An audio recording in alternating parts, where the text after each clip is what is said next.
It has been thought right, before we turn away from this place, in which we have laid the mortal remains of O'Donovan Rossa, that one among us should, in the name of all, speak the praise of that valiant man, and endeavour to formulate the thought and the hope that are in us as we stand around his grave.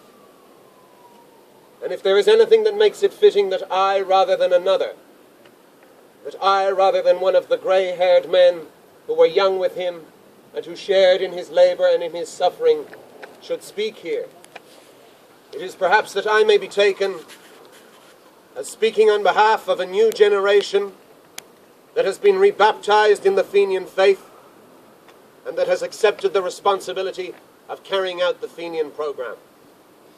I propose to you then that here, by the grave of this unrepentant Fenian, we renew our baptismal vows, that here, by the grave of this unconquered and unconquerable man, we ask of God, each one for himself, such unshakable purpose, such high and gallant courage, such unbreakable strength of soul as belonged to O'Donovan Rossa.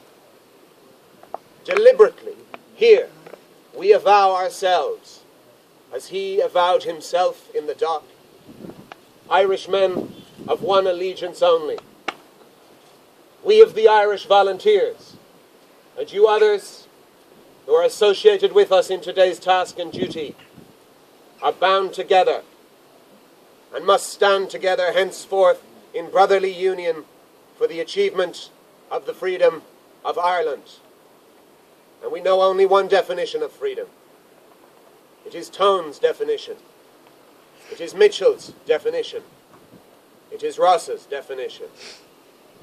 Let no man blaspheme the cause that the dead generations of Ireland served by giving it any other name or definition than their name and their definition.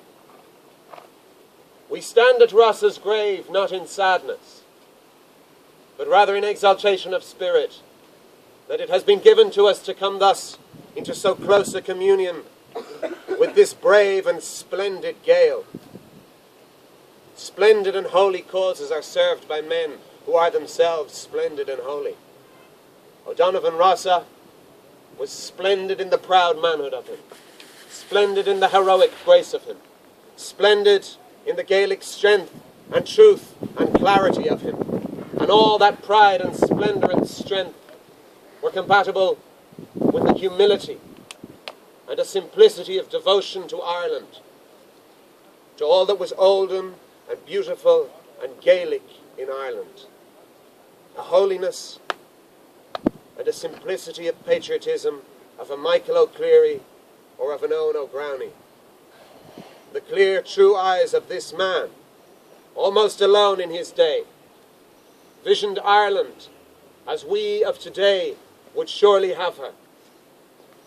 Not free merely, but Gaelic as well. Not Gaelic merely, but free as well. In a closer spiritual communion with him now than ever before, or perhaps ever again, in spiritual communion with those of his day, living and dead, who suffered with him in English prisons, in communion of spirit too, with our own dear comrades who suffer today in English prisons, and speaking on their behalf as well as on our own, we pledge to Ireland our love, and to English rule in Ireland our hate. This is a place of peace, where men should speak with all charity and with all restraint. But I hold it a Christian thing, as O'Donovan Rossa held it, to hate evil, to hate untruth, to hate oppression, and hating them, to strive to overthrow them. Our foes are strong and wise and wary, but strong and wise and wary as they are, they cannot undo the miracles of God, who ripens in the hearts of young men the seeds sown by the young men of a former generation, and the seeds sown by the young men of 65 and 67 are coming to their miraculous ripening today. rulers and defenders of realms had need to be wary if they would guard against such processes. Life springs from death, and from the graves of patriot men and women spring living nations. The defenders of this realm have worked well in secret and in the open. They think they have pacified Ireland. They think they have purchased half of us and intimidated the other half. They think that they have foreseen everything, think that they have provided against everything.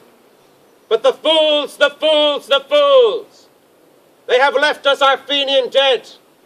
And while Ireland holds these graves, Ireland unfree shall never be at peace.